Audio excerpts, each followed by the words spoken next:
Hello students, आज पुनः नए वीडियो के साथ इंग्लिश में मैं आपके फिर आज नरेशन की कुछ उदाहरण बता रहा हूँ। बीच बीच में हर चीज के उदाहरण बताता जाऊंगा तो आपके रिवीजन होते जाएंगे। यदि उदाहरण नए नए नहीं पढ़ रहे मिलेंगे हर प्रकार के तो आपको विस्मृत होते जाएंगे। तो बीच बीच में आप वीडियो को देखते चलें। आज मैं पुनः आपको एक बार नरेशन के उदाहरण बता रहा हूँ, आप ध्यान दें। जैसे यहाँ कहा गया walk his father said comma inverted comma, मतलब ध्यान दीजिएगा, ये आपका कौन सा स्पीच है? Reporting speech. कौन सा स्पीच है? रिपोर्टिंग। आगे आता है I was saving my face और इन्वर्टेड कामा बंद। आप फिर ध्यान दीजिए, जब इन्वर्टेड कामा के अंदर जो वाक्य होता है उसे हम रिपोर्टेड स्पीच का नाम देते हैं। क्या नाम देते हैं? रिपोर्टेड। और जो कामा के अंतर्गत यानी अंदर बाहर होता है, कामा लगा होता है, कामा के अंतर्गत जो वाक्य होता है उसे रिपोर्टिंग स्पीच कहते हैं। शायद आपको भूल गया हो, मैं दोबारा आपको बता दूं, ये है आपका रिपोर्टिंग स्पीच। और ये जो कामा के अंदर है, डबल कामा इन्वर्टेड कामा के अंदर, उसे कहते हैं रिपोर्टेड स्पीच। बहुत अच्छे से ध्यान दें कि चीज मैं बताता हूं आपको, कहां क्या बदलते हैं सब बताऊंगा मैं आपको। तो मैंने कहा था जब आपका नरेशन चेंज करने को आए तो सबसे पहले इन्वर्टेड कामा के अंदर वाला वाक्य देखते हैं वो किस सेंटेंस या टेंस में है। तो सबसे पहले मैंने देखा कि अंदर का जो वाक्य है वह है कौन से सेंटेंस में? असर्टिव सेंटेंस में। कौन से सेंटेंस में? असर्टिव में। तो मैंने कहा था जब इन्वर्टेड कामा के अंदर रिपोर्टेड स्पीच का वाक्य असर्टिव में दिया हो, क्या में दिया हो? असर्टिव में, तो बाहर की सिद्ध क्रिया को तब बदलते हैं जब इसमें ऑब्जेक्ट यानी कर्म दिया गया हो। यदि ऑब्जेक्ट नहीं होगा तो हम बाहर के वाक्य की सिद्ध क्रिया को नहीं बदलेंगे। इसमें कब बदलते हैं? कर्म हो चाहे ना हो। अंदर का वाक्य जो इंटेरोगेटिव होता है तो बाहर की क्रिया को सेट को बदलते ही है, ऑब्जेक्ट आए तो और ना आए तो। लेकिन यदि अंदर का वाक्य असर्टिव है तो बाहर की सिद्ध क्रिया को तभी बदलेंगे जब आपका क्या होगा? इसमें कर्म दिया होगा। क्या इसमें कर्म है? क्या नहीं है ना? तो इसको नहीं बदलेंगे, यानी हम सीधे सीधे बनाए हिज फादर और सेड को सेड ही लिख दे। जब सेड को सेड ही लिखेंगे तो ये क्रिया इसमें नहीं बदलते हैं। ये क्रिया आपको इसमें नहीं बदलना है, ध्यान रखें बार बार। और सीधे जब ये असर्टिव में हो तो कामा इन्वर्टेड कामा को हटा करके कंजंक्शन को दैट के रूप में लिखते हैं। क्या लिखते हैं? दैट। दैट लगा दिया, सेट बदल जाता। कब बदलता? यदि यहां लिखा होता सेट टू के साथ कोई कर्म दिया होता तो बदल जाता, और कर्म नहीं है तो हमें नहीं बदलना। ये हमने जब असर्टिव हो तो कंजंक्शन क्या लगाते हैं? हमेशा दैट लगाते हैं। अब हमने कहा था अंदर का टेंस तब बदलता है जब बाहर का वाक्य पास्ट में दिया हो। यदि बाहर का वाक्य प्रेजेंट या फ्यूचर में है तो अंदर का टेंस नहीं बदलेगा। ध्यान रखिएगा, पर्सन बदलेंगे लेकिन टेंस नहीं बदलेगा। पर्सन बदलते ही है। पर्सन का नियम वही ध्यान करें, माइंड करें, 1 2 3 SON। जो फर्स्ट पर्सन होते हैं वो सब सब्जेक्ट के अनुसार बदलते हैं। किसके सब्जेक्ट के? रिपोर्टिंग स्पीच के। रिपोर्टेड के समस्त पर्सन किसके अनुसार? रिपोर्टिंग स्पीच के पर्सन के अनुसार बदलते हैं। लेकिन ये नियम है, फर्स्ट पर्सन जितने आएंगे सब कर्ता के अनुसार बदलेंगे। सेकेंड पर्सन जितने आएंगे सब यहां पर यदि कर्म होगा तो कर्म के अनुसार बदलेंगे, कर्म नहीं होगा तो थर्ड पर्सन में बदल जाएंगे ऑटोमेटिक। क्लियर हो गया? थर्ड पर्सन में। और ये ध्यान रखिएगा, थर्ड पर्सन जितने अंदर आएंगे, ही सी इट दे, ये नहीं बदलते हैं। यानी आपके third person is no change. Third person को किसी भी रूप में नहीं बदला जाता। तो चलिए हम आएंगे और बता दूं, कर्ता को कर्ता के रूप में, कर्म को कर्म के रूप में ही, और पजेसिव को पजेसिव के रूप में ही बदलते हैं। ये चूंकि कर्ता रूप में है, पर्सन कौन है? फर्स्ट है। First person change to subject, subject his father है। ये बोलेंगे तो क्या जाएगा? ही आ जाएगा। क्या जाएगा? ही आएगा, क्यों? हिज फादर तो लगेगा ना, उसका प्रोनाउन आता है। अब टेंस बदलेगा। क्यों बदलेगा? क्योंकि रिपोर्टिंग स्पीच का वाक्य पास्ट में दिया गया है, इसलिए टेंस बदल जाएगा। कौन सा टेंस है? यह है पास्ट कंटिन्यूअस। और मैंने कहा था पास्ट कंटिन्यूअस को चौथे यानी पास्ट परफेक्ट कंटिन्यूअस में बदल देते हैं। इसमें बदल देते हैं पास्ट परफेक्ट कंटिन्यूअस में। और पास्ट परफेक्ट कंटिन्यूअस की क्रिया क्या होती है? Had been. तो ही के साथ तुरंत यहाँ पे आपको क्या बदलना है? Had been. यदि ये प्रेजेंट में होता तो आप टेंस नहीं बदलते। प्रेजेंट में होने पर टेंस नहीं बदलता है। ये हैड बीन आ गया, क्रिया में आईएनजी रहेगा ही, से विल। अब ये फिर आ गया। फिर कौन सा पर्सन है? फर्स्ट पर्सन पजेसिव के रूप में। तो फर्स्ट पर्सन तुरंत उंगली रखो, चेंज टू सब्जेक्ट। सब्जेक्ट आपका हिज फादर है और माइन क्या है? पजेसिव है। तो हिज फादर का पजेसिव क्या बनेगा? हिज बनेगा, क्योंकि ही का पजेसिव क्या बनता है? हिज ही तो बनता है। हिज फादर चूंकि पुल्लिंग है इसलिए पजेसिव हिज बनेगा और यहां पे आएगा फेस। कोई दिक्कत है इसमें? यदि दिक्कत हो तो आप कमेंट करके पूछिएगा। नरेशन में आपने कोई कमेंट नहीं किए, ना आपने पूछा है, यानी मुझे ऐसा लग रहा है कि आपको एक बार में समझ आ जाते हैं। लेकिन फिर भी बार बार मैं कहता हूं कोई दिक्कत हो तो आप कमेंट करके पूछिएगा। आपको और अच्छा लगेगा जब आप कमेंट करके मुझसे पूछेंगे। अगला, my father said to me, comma inverted comma, are you going to Kanpur today? अब देखो वाक्य आर से शुरू है तो प्रश्नवाचक चिन्ह लगाया जाएगा। क्या लगाया जाएगा? प्रश्नवाचक चिन्ह। तो हमने प्रश्नवाचक चिन्ह लगा दिया, यानी आपका जो रिपोर्टेड स्पीच का वाक्य किसमें है? इंटेरोगेटिव में। तो मैंने कहा था जब इंटेरोगेटिव में दिया हो तो रिपोर्टिंग स्पीच की सेट क्रिया को बदलेंगे ही आस्क्ड में।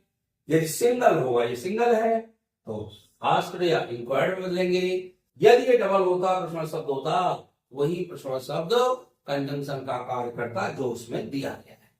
तो हम सीधे सीधे, चूंकि सिंगल है, यहां कर्म हो तो बदलेंगे, ना हो तो भी बदलेंगे। तो यहाँ पे कर्म है तो कोई दिक्कत नहीं है, ना होता तुम तो भी बदलते। ये तो जीव बातें लिख दिया हमने। सेट क्रिया किसमें बदलना है? आस्क्ड या इंक्वायर्ड में। आपको जो अच्छा लगे बदलना, दोनों सही है। तो आस्क्ड चूंकि जल्दी स्पेलिंग आप समझती इसलिए आस्क्ड लिख दिया यहाँ पे। टू यहां से हटेगा और क्या लगेगा? बी लगेगा।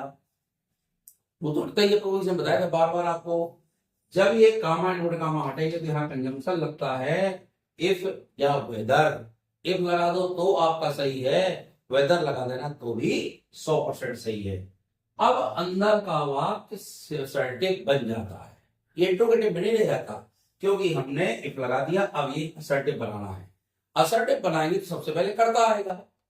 कर्ता क्या है? यू है, ये कर्ता के रूप में है। सेकेंड पर्सन चेंज टू, ये बोले रखो object. Second person change to object, तुरंत अंगुली रखा करो। आप अंगुली रखेंगे तो तुरंत आप जान जाएंगे हमें इसके अनुसार बदलना है। तुरंत ऐसी अंगुली रखो। हमने यहाँ पे अंगुली रखी तो मी है, और मी का कर्ता क्या बनता है? भाई तो आपको पता है, मी चूंकि ऑब्जेक्ट है और मी का कर्ता आई बनता है और मी का पदे से माई बनता है। ये तो क्लियर है। अब ये आर गोइंग लगा है, यानी कौन से टेंस में है? Present continuous. तो बाहर का जो कि तुरंत देखा अगर वो पास्ट में है तो टेंस बदलेगा। यदि ये प्रेजेंट और फ्यूचर में होता तो टेंस नहीं बदलता। ये चूंकि पास्ट में है तो टेंस बदलेगा।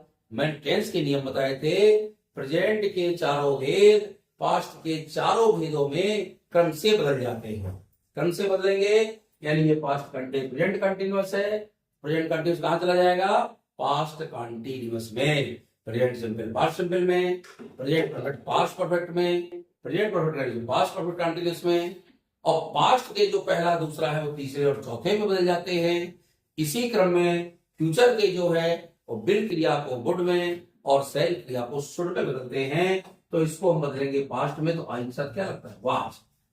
आई में हमेशा पास्ट कंटिन्यूअस में वाज लगता है।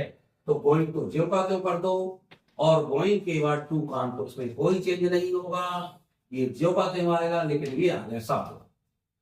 शब्द भी चेंज होते हैं।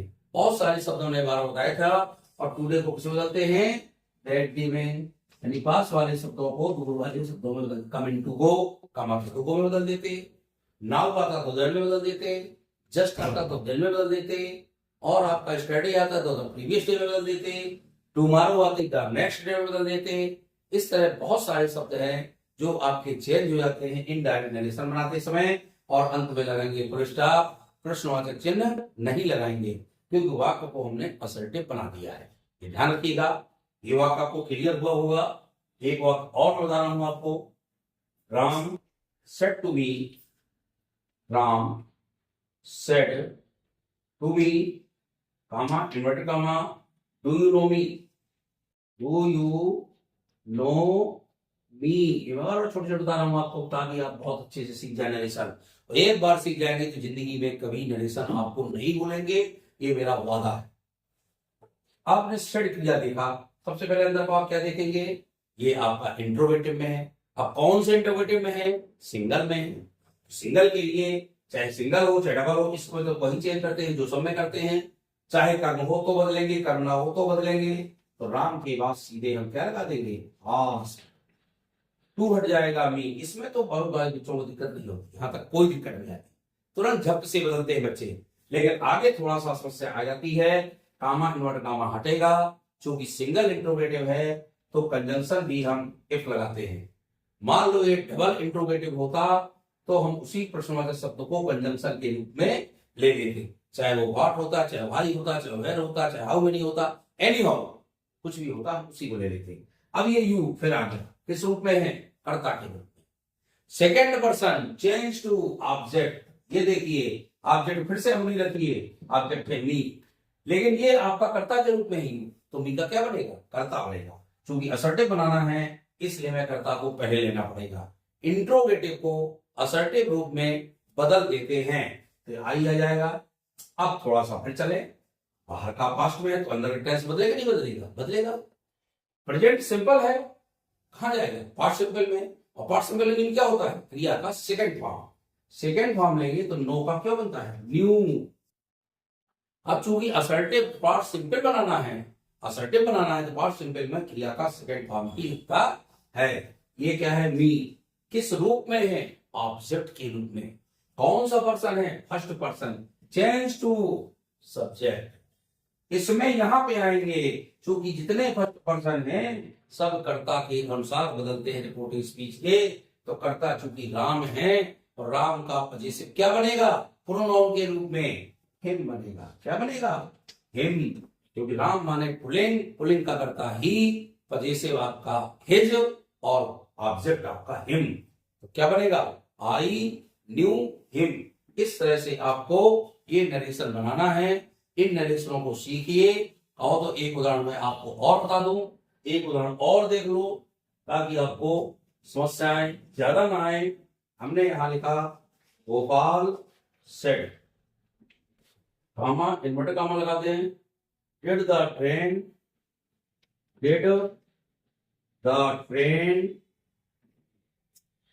Did the train leave in time, leave in time. चलिए एक और देख लीजिए, आगे भी आपको और दिखाता हूँ, ये भी थोड़ा सा चेंज हुआ है, हर तरह के चेंज बताता हूं मैं आपको। ये आपने देखा, फिर अंदर का वाक्य देखिए, इंट्रोगेटिव में है, इंट्रोगेटिव को उठाया तो ये तो बदलना ही आपको सेट किया, किसमें बदलेगी, आस्क में। देखो इसमें कर्म नहीं है, नहीं है ना, तो भी मैंने सेट को बदला, किसमें बदला, आस्क में। आस्क आ गया, ये सिंगल इंट्रोगेटिव है ना, तो कंजंक्शन क्या लगाते, इफ लगाते। इफ के बाद ये टू ट्रेन है, थर्ड पर्सन है, नो चेंज, कोई चेंज नहीं, तो सरल है बिल्कुल, तो द ट्रेन पहले आएगा। क्यों आएगा, क्योंकि हमें असर्टिव बनाना है। क्या बनाना है, असर्टिव। अब डिड लगा है, ये है पास्ट का सिंपल। पास्ट सिंपल कहां जाता है, पास्ट परफेक्ट में। क्यों जाता है, बाहर का वाक्य पास्ट में, रिपोर्टिंग पास्ट में है, तो ये टेंस बदलेगा तो क्रिया क्या लग जाएगी, हैड। क्या होती है पास्ट परफेक्ट की क्रिया, हैड होती है। अब जब हैड लग गया तो इसका क्रिया का थर्ड फॉर्म लगेगी, इसका थर्ड फॉर्म क्या होता है, लेफ्ट, और इन टाइम ये पाते हैं। और अंत में री, यानी फुल स्टॉप, ये अंत में आपका साइन ऑफ इंट्रोगेशन नहीं आएगा। क्यों नहीं आएगा, क्योंकि वाक्य असर्टिव बन गया है। इस तरह आपको नरेशन देखना है, अच्छे से पढ़िएगा, बार बार कमेंट में पूछिए, जो भी वाक्य आपको कहीं भी मिले जहां लिखे और आपको कोई समस्या हो तो उस वाक्य को लिख करके कमेंट में डालिएगा, मैं यहां से आपको बताऊंगा ताकि आपको समझ में आ जाए, कहीं आपको डाउट नहीं रहेगा, ये मेरा विश्वास है। और आप इस तरह की वीडियो देखते रहें, बार बार देखिए ग्रामर की वीडियो, ताकि आपकी ग्रामर अच्छी तैयार हो सके। मैं पूरी भी गर्मी आपको ग्रामर पढ़ाऊंगा ताकि आपकी ग्रामर पुख्ता हो जाए। जब ग्रामर बहुत अच्छी हो जाती है तो बच्चों से आगे दिक्कत नहीं आती। और अच्छा लगे तो वीडियो को आप लाइक शेयर जरूर करिएगा और अपने दोस्तों को भी, जितने आपके फ्रेंड हैं उतने भेजिए सबको, ताकि वो भी कहे कि हमारे फ्रेंड अच्छे हैं, हमको वीडियो भेजते हैं, वो भी देखेंगे तो आपको दिक्कत नहीं होगी। वीडियो सब्सक्राइब करें, लाइक करते जाएं। बहुत बहुत धन्यवाद।